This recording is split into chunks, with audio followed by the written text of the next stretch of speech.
Hello and welcome to Talk Spooky to Me, the Ghost Story Guys mail show. I'm Brennan Storr. I'm Paul Bestall. And this is our opportunity to hear from you, our audience. Paul Bestall, my friend, happy pre-Halloween. How you doing? I'm all right, mate. I'm all right. Had a week of classic films to keep me in the mood. Oh, fantastic. What were a couple? Dracula has risen from the grave. The Abominable Snowman. Amazing. The Fog. Oh, yes. I haven't seen that in years. I really got to rewatch The Fog. Killer Clowns from Outer Space. Amazing. The Thing. Naturally. Got to get The Thing in there. What else did I watch?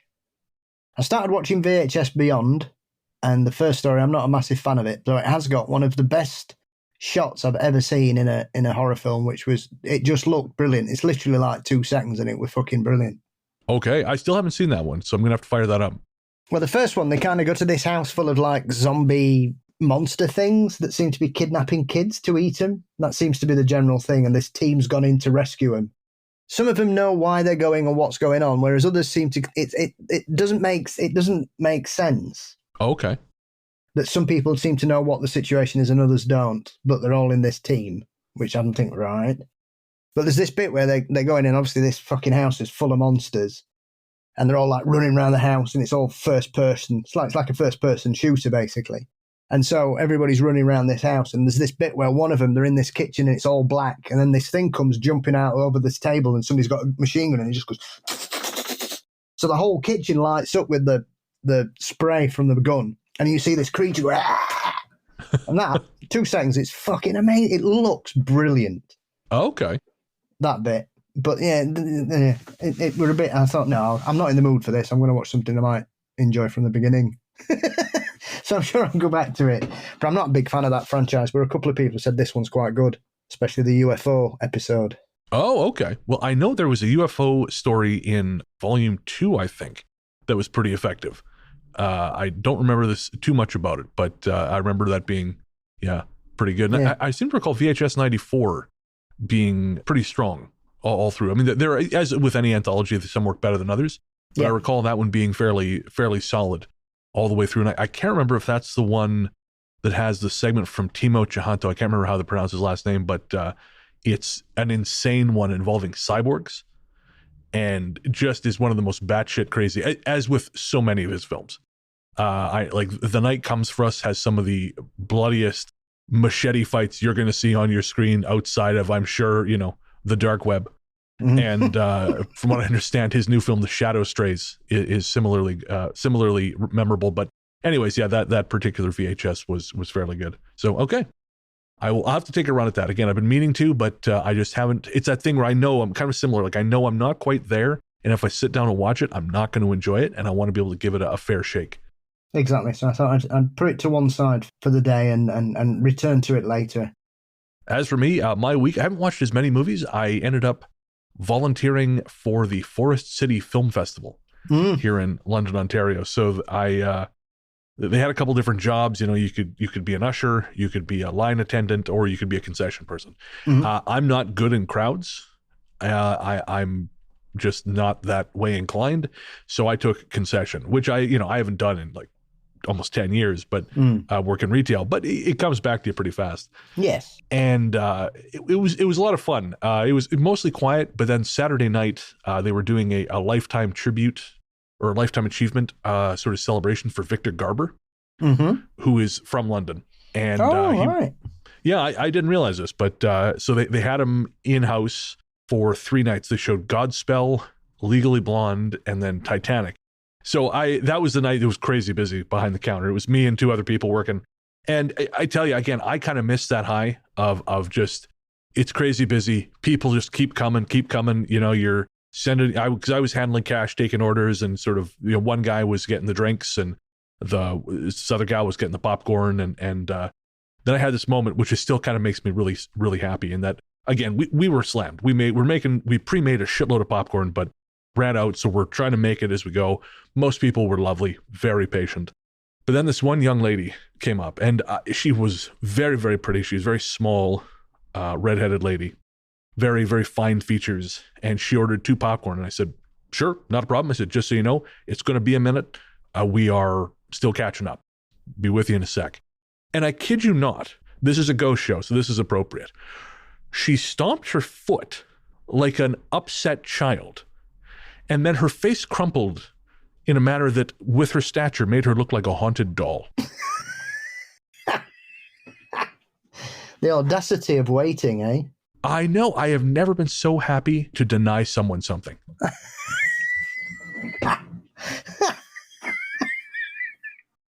So, yes. So, while I took great pleasure in denying that young lady her popcorn, I will not deny our audience an answer to their messages. Of course, this is a mail show. We have no guests. It's just us. We get to answer listener mail, and we're going to do that right now. Our courteous and efficient staff is on call 24 hours a day to serve all your supernatural elimination needs. We're ready to believe you.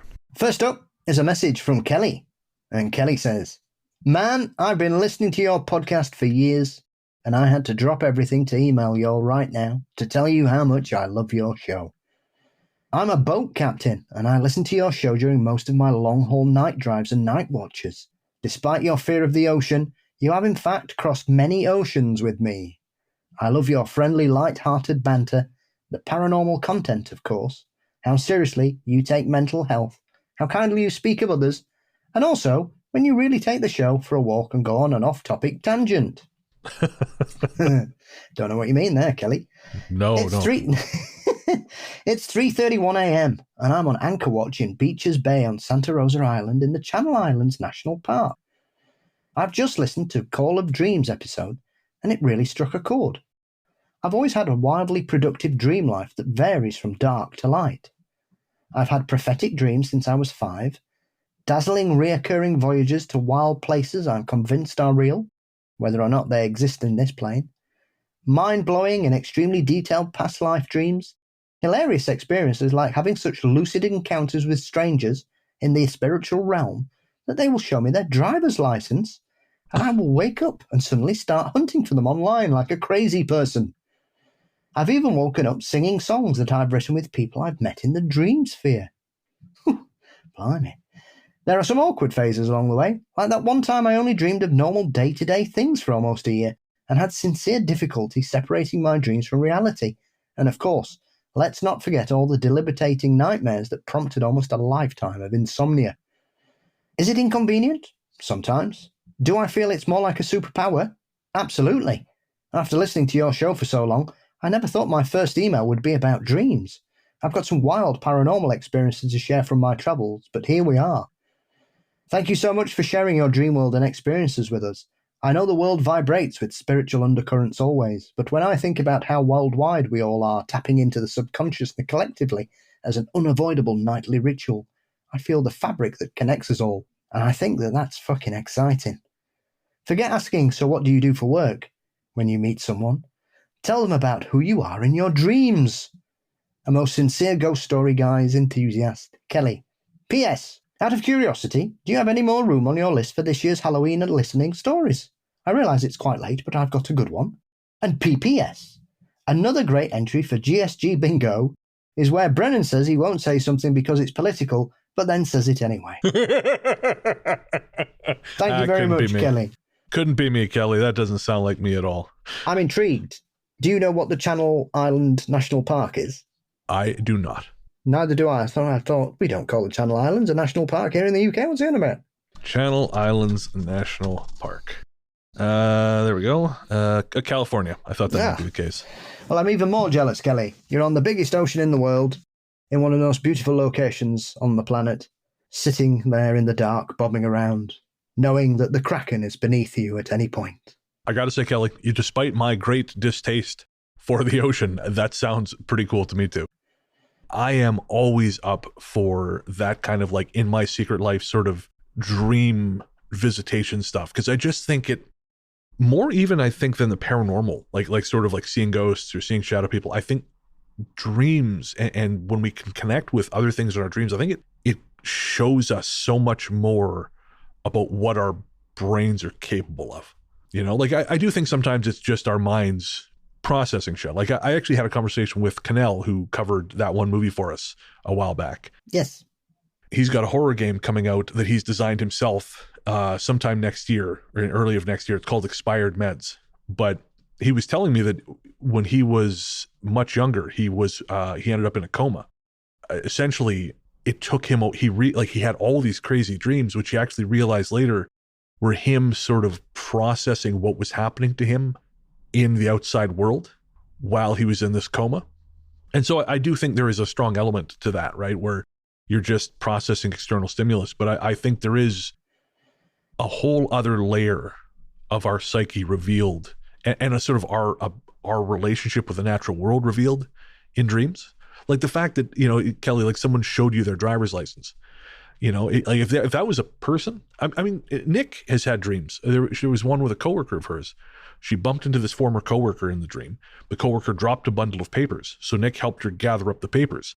And this was someone she hadn't spoken to for several years. And Nick noticed on the papers, it said something to do with property transfer. When she woke up, we talked about it. And I said, well, just, give her a call. You don't mention you had a dream about her because that's going to be weird, but just give her a call and check in with her.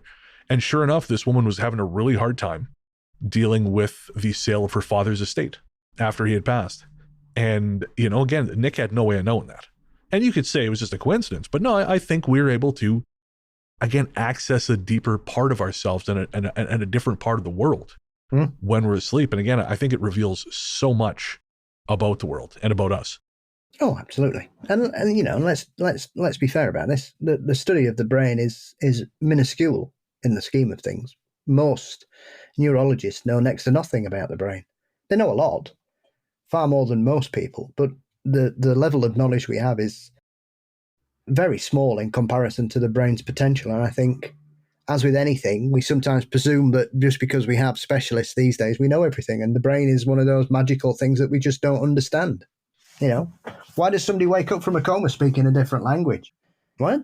How does that even happen? So yeah, there's so much we don't know. And again, I really feel like, I think we're actually moving further away from this realization, if I'm honest. I think our interest in the Fortean, like actually exploring the Fortean, I feel like hit a high water point. And I feel like now we're on the retreat because I think the thirst for knowledge in this area has been kind of stunted by bad media. And I think, so there are only a handful of people doing good research, as you and I have said before. They're not like, there are people out there doing great stuff, but there aren't many.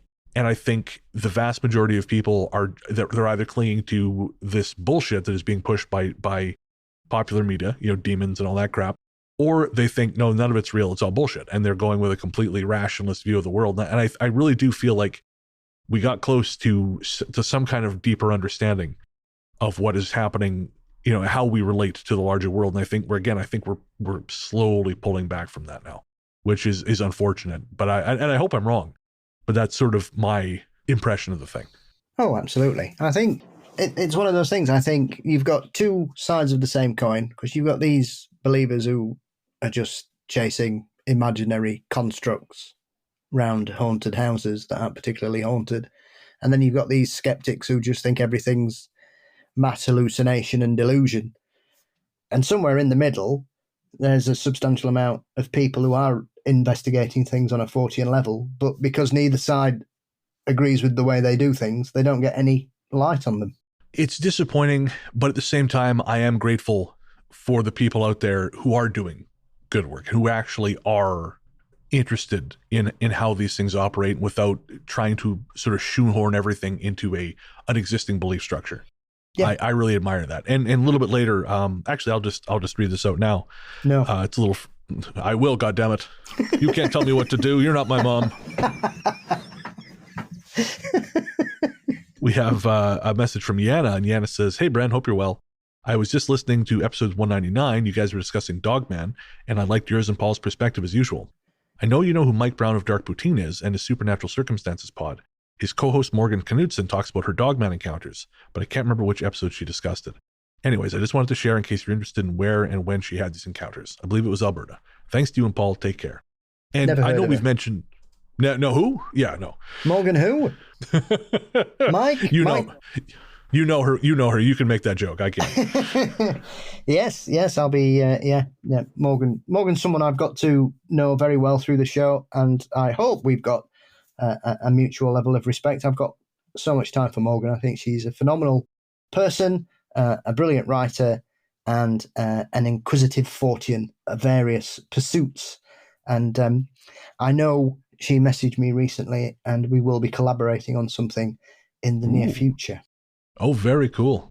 I just started reading Mike Brown's new book, and she wrote the foreword. Yes. And it was very, very well written, as of course we would expect from Morgan. But it was it was a very inspiring way to start the book. Yeah, she's an inspiring and powerful woman, and someone I'm privileged to have got to know.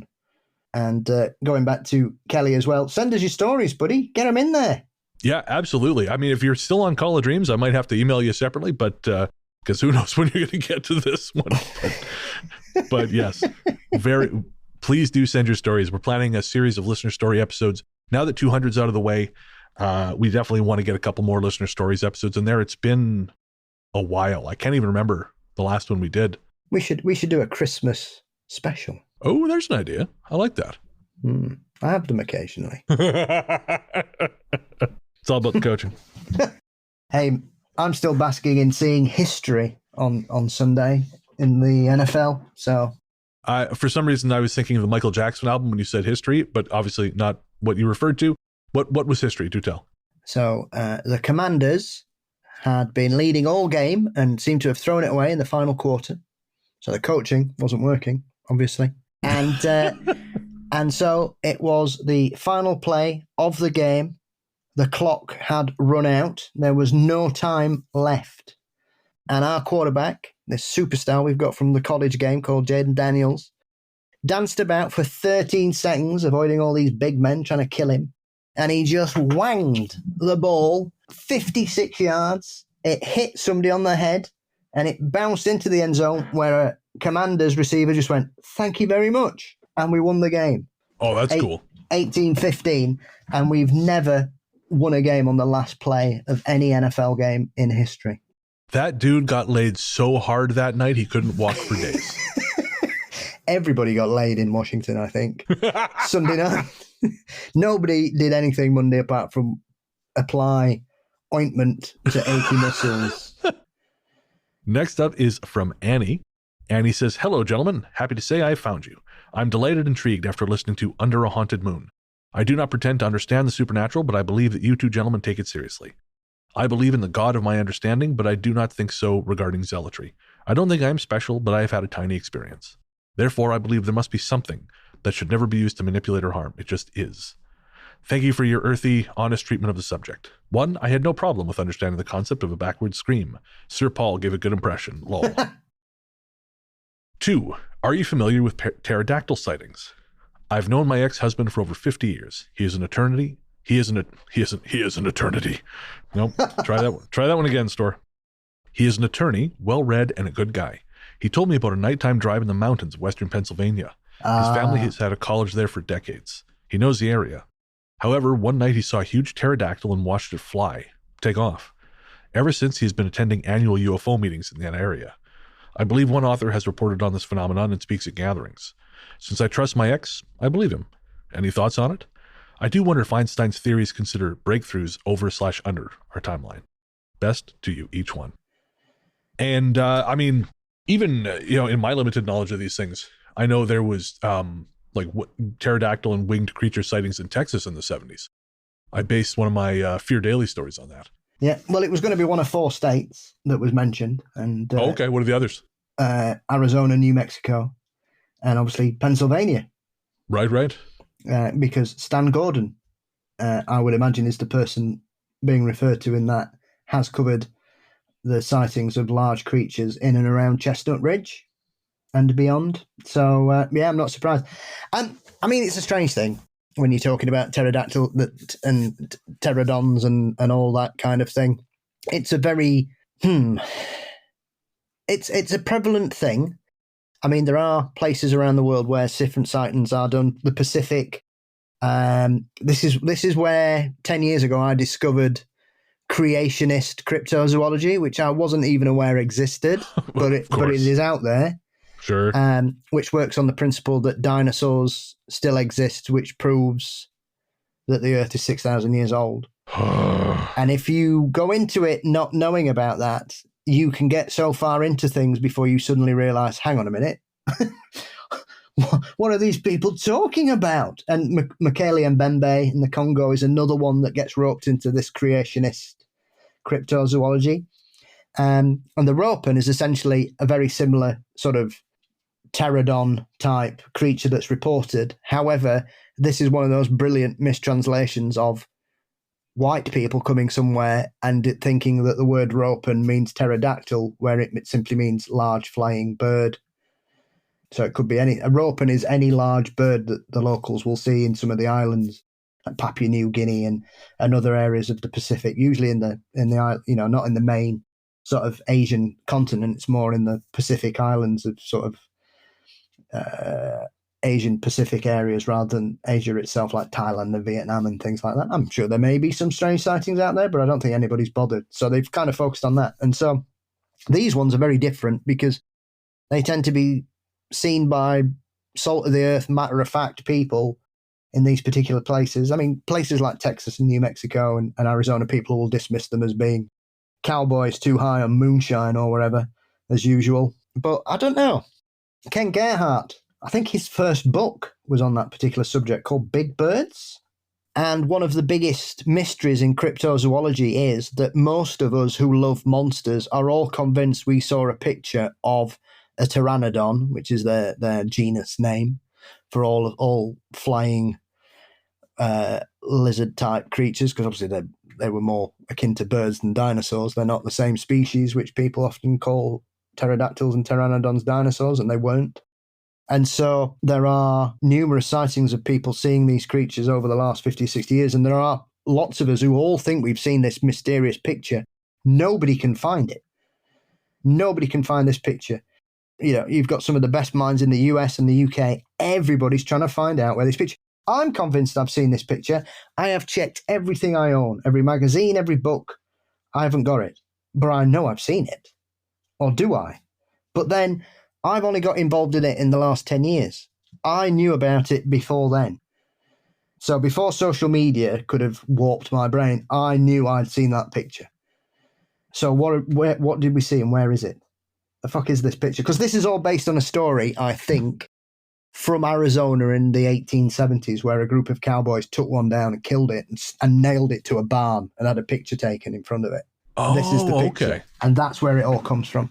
But yeah, there's tons of crazy stories of pteranodons and pterodactyls and the like. So wouldn't be the first time. Pennsylvania is one of the hotspots of those particular sightings.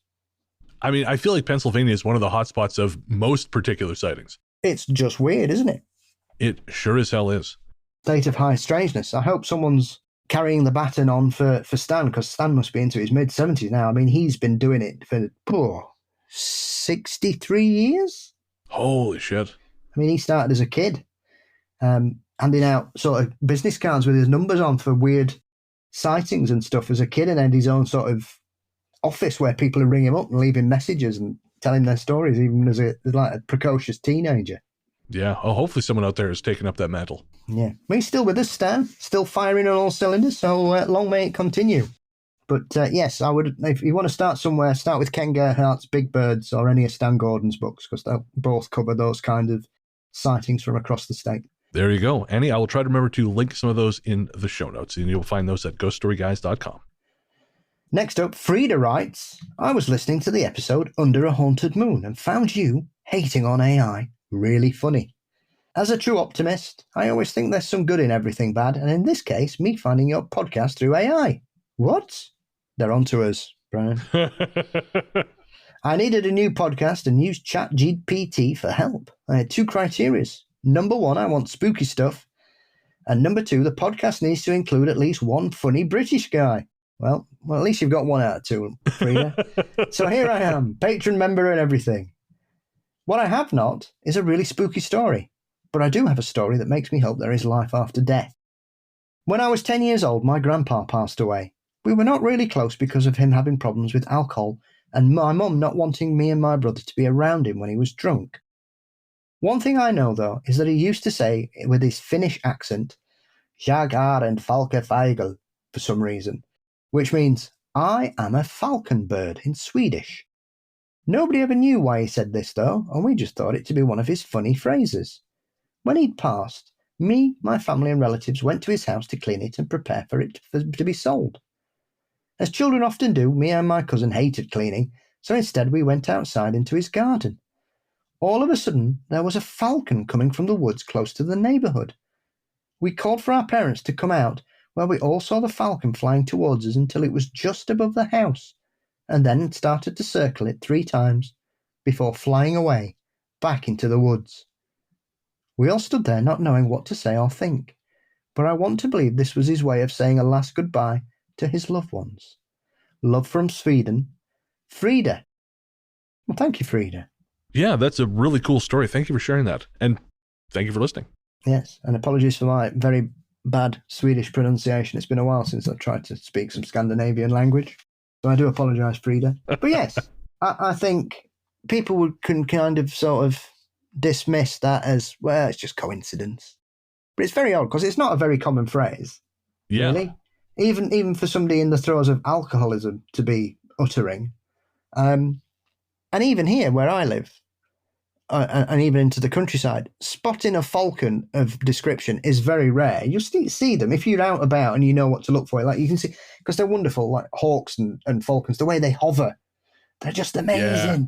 They're just hanging there and then they just go straight down. And my mum's garden is a particular hotspot for a local peregrine falcon that loves eating pigeons and doing it on the lawn for everyone to see.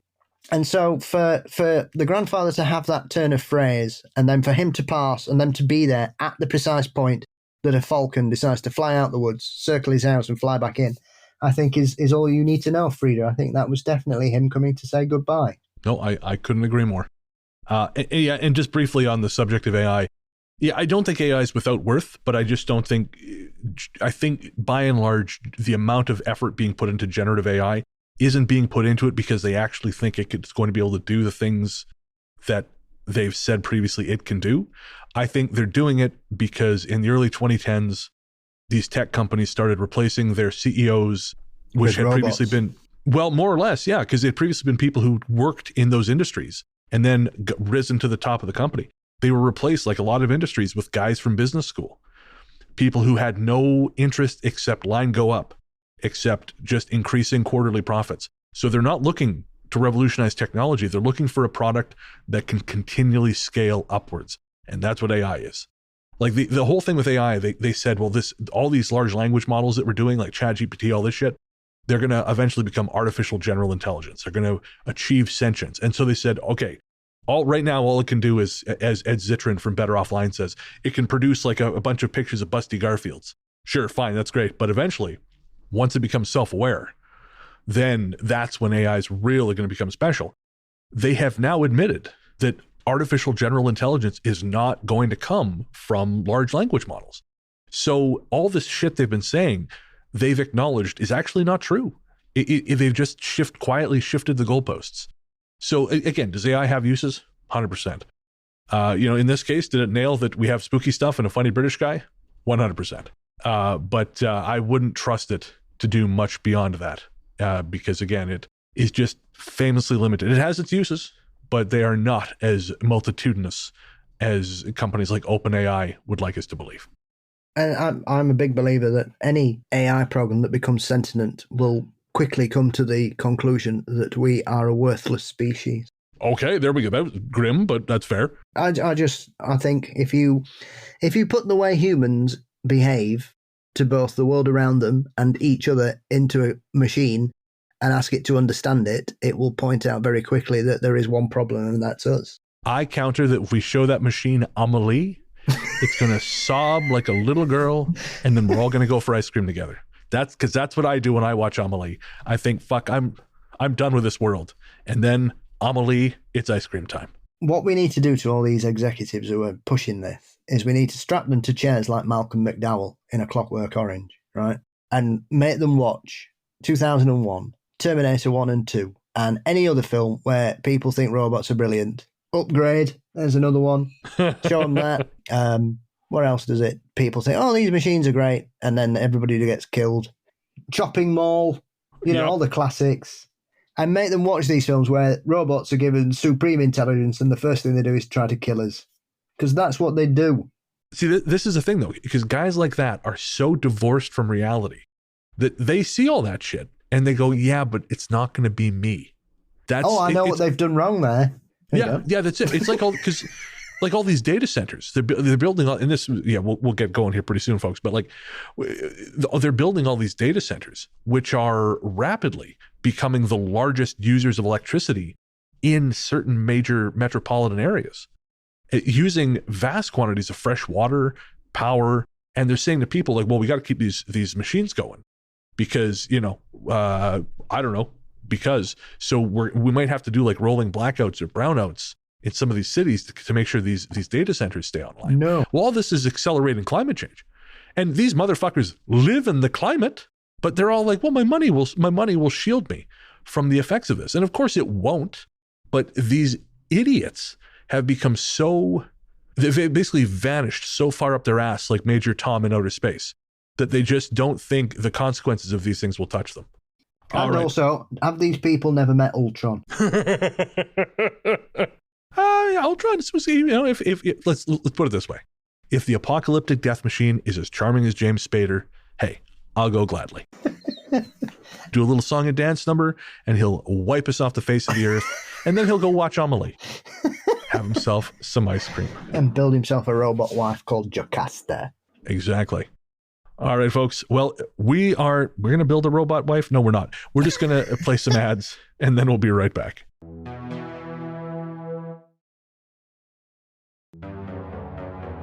All right. So that was a lot easier than I thought, building that robot wife. Wow. You know what? I think if there's anything that the human race, or at least the male half of the species, is going to put their effort into, it's going to be building robot wives. In fact, if you told me this was half the push of large language models was just guys wanting to build themselves a robot servant, because let's face it, that's exactly what they want it to be. I would believe you. Talking of robot wives, strangely. Oh, no.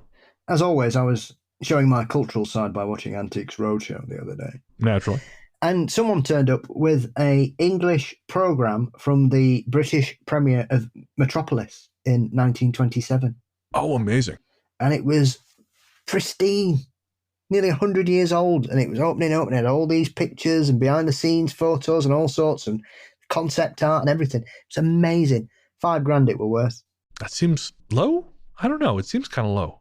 Well, it's science fiction. They don't take these things too seriously sometimes, but it's one of those things. If two people want it, the sky's the limit. Yeah, no, fair enough.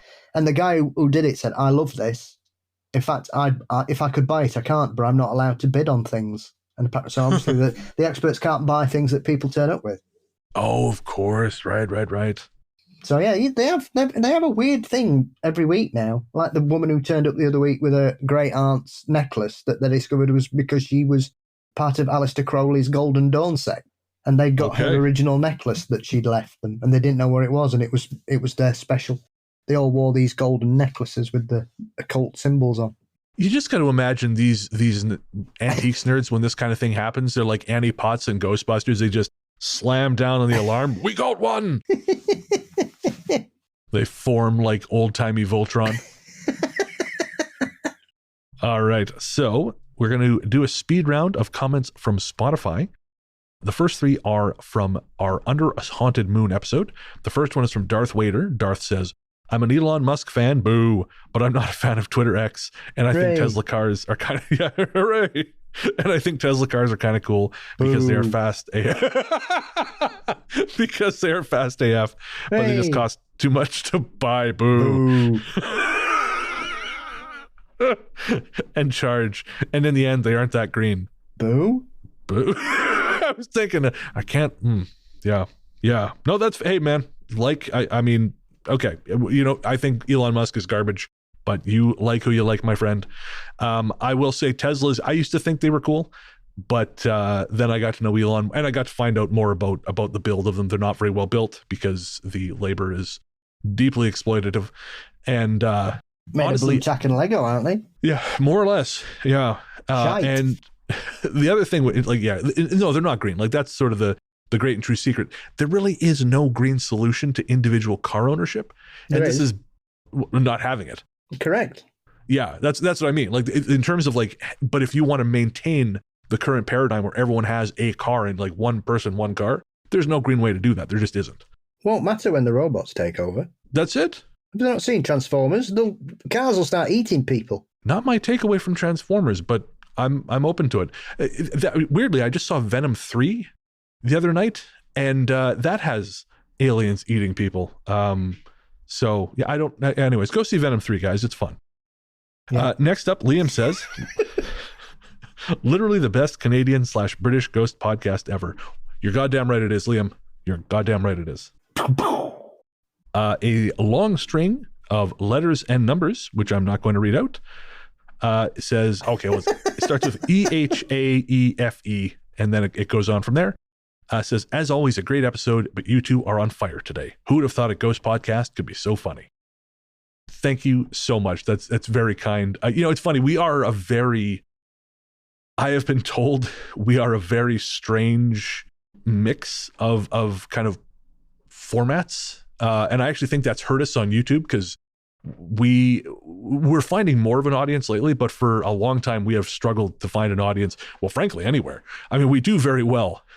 But you tell us, well, like, what do you do? Well, I do ghost stories with, 3 times as much commentary after the stories. Is it all about ghosts? No, most of it's not about ghosts. Sometimes it's about why Elon Musk sucks. Sometimes it's about large language models. Sometimes it's about taking care of your friends and family. What kind of show is that? Fuck if I know, man, but it's what I do with my time. Fuck it, it's funny. Exactly. And that's all that matters deep down. All right, so next up we have another set of 3, and these are comments that I forgot to paste into the script, so they're going to be a surprise to Paul. I thought I had pasted them, I guess not. They're ghost comments. They are in fact ghost comments. So these come from Spotify as well. They're from our Haunting of Serbia episode. Ronwin Munin says, sounds like a past life experience meeting Alexander the Great and the Egyptian nobles. And, I have wondered that myself, Ronwin. I am always hesitant to ascribe too much belief to those things, mostly because I just think it makes me sound too interesting. But I think that would be very cool. And I have kind of wondered that. Certainly I had a past life regression at one point and I just got stabbed to death, so that wasn't awesome. But maybe we just didn't have enough time to go into the cool lives and not the ones where I was jabbed to death by conquistadors. Next is Dana. Dana says, deeply fascinating as always to hear how much you know, Paul. My dream is to buy you a pint and listen to you dive into a rabbit hole on any topic. Dana, it's worth the money, believe me. Especially if it's about Sooty and Sweet. That's more than one pint conversation. That's a second bottle of wine. That's exactly what that is. Quiet night. And what were we having? There was the martini rosso and lemonade. Oh, that was good. Happy beer. I've had to stop drinking so much Guinness though, man. I had 7 or 8 that night. I just drink whiskey now. I can't. It's too much. Yeah, a gallon of Guinness will finish the best of you. Yeah. I've had to stop. It's no good. All right. And finally, our last comment from Spotify. Angel or Madman 1 says, what do you drink before bed? My dreams are never that entertaining. And I'll say the same thing here. I said to you there, Angel or Madman 1, I wish I knew I would drink it more often. Though I will say, I had a bunch of absinthe when I was in Victoria, and boy, did I have some crazy-ass dreams after that, let me tell you. Do you have it with sugar there? Yeah, the cocktail bar I had it in, yeah, they serve it with the slotted spoon and the sugar cube. And yeah, it's a bit like doing smack, really, isn't it? Funny you say that. I'm actually doing smack. I'm doing smack. I'm actually going to buy some. I did fall asleep on the last recording. All right, Renton. God, man, I listened to my voice. Just before I'm not actually doing smack. I took some allergy medication. And it just makes me very sleepy. And it hit me all of a sudden while Paul and Soraya were talking in the last B segment. And I'm almost slurring a little bit. And then it's because I was fucking falling asleep where I was sitting. The combination of heat and the allergy meds, I was done.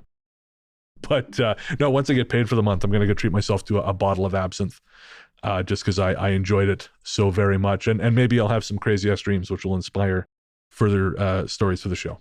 Yes, well, Van Gogh used to swear by it. I don't know that it ended very well for him, but hopefully I can beat the odds there. Save money on earphones.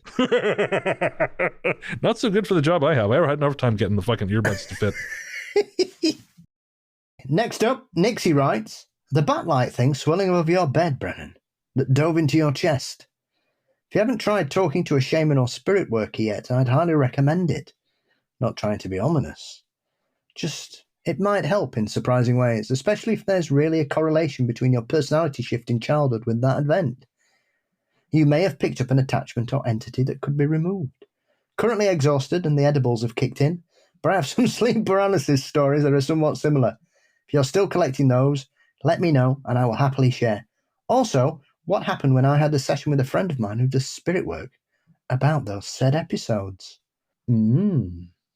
Interesting. Yeah, please send those in, Nixie. We would very much love to read them. And you're right. Yeah, there was something going on there with the swirling things. And I think if you haven't heard the episode Call of Dreams, where I kind of talk about my accidental exorcism, I mean, I've talked about it a million times on a million shows, but I think that's probably We Sold Our Soul for Ghost Stories would be the best one to hear that story. But yeah, the shaman who I randomly met on the street in Vancouver seemed to have taken care of a lot of that. And then time and just, making better choices with my life has kind of gone a long ways towards dispelling whatever was left. And then Spooked stole my story like a bunch of fucking assholes. So I like to think they now have the curse. Have I actually said publicly on the show those fuckers did that? Anyways, yeah, it was Spooked. Spooked stole my story. Fuck you, Spooked. I have the email from your producer. I have the log of the conversation. We both know what happened, so don't try and say it didn't. Brennan's got receipts. That's right. I got receipts, baby. And he's cashing them in, motherfucker. Yeah, you snaky motherfuckers. Fuck you, Spooked. Okay, anyways, that got dark. Thank you, Nixie, very, very much. And please do send in your stories. Danke. All right, folks, we are going to draw a line under it there. We're about to go head into our Patreon live show. And of course, if you want to join us on our monthly live stream, you can sign up to our Patreon via the link in the show notes. Again, patrons at the $10 level and above get a monthly hangout with me and Paul, usually about an hour and a half to 2 hours, where we just talk about all things spooky, everything going on with us, and talk a little smack as well. Because what the hell, why not? Sometimes it's fun being bitches. Spooky bitches. Spooky bitches. That was the other name for the show if Ghost Story Guys didn't work out. All right, my fellow spooky bitch, where can everyone find you online? You can find me bitching it up with mysteries and monsters across most social networks and podcast sites. I wonder if they'll let me, if like the RSS feed will let me call this episode Spooky Bitches. I'm going to try. I would imagine there's a show out there called Spooky Bitches. Okay, there we go. So, yep, this episode's called Spooky Bitches. I'm Largely the Truth on Instagram, Threads, Blue Sky, and Letterboxd. And you can find my horror fiction podcast, Fear Daily, everywhere fine podcasts live. That is, of course, a co-production with Brandon Scheck-Snyder of Southern Gothic. And, as always, we like to end Talk Spooky with a song. Paul, this time around, we are featuring a submission from your countrymen. It is a group from London called The Silent Era, and we are featuring their single, Oscillations, from their new album, Wide and Deep and Cold. And you can find more from them by heading to thesilentera.bandcamp.com or by following the link in the show notes.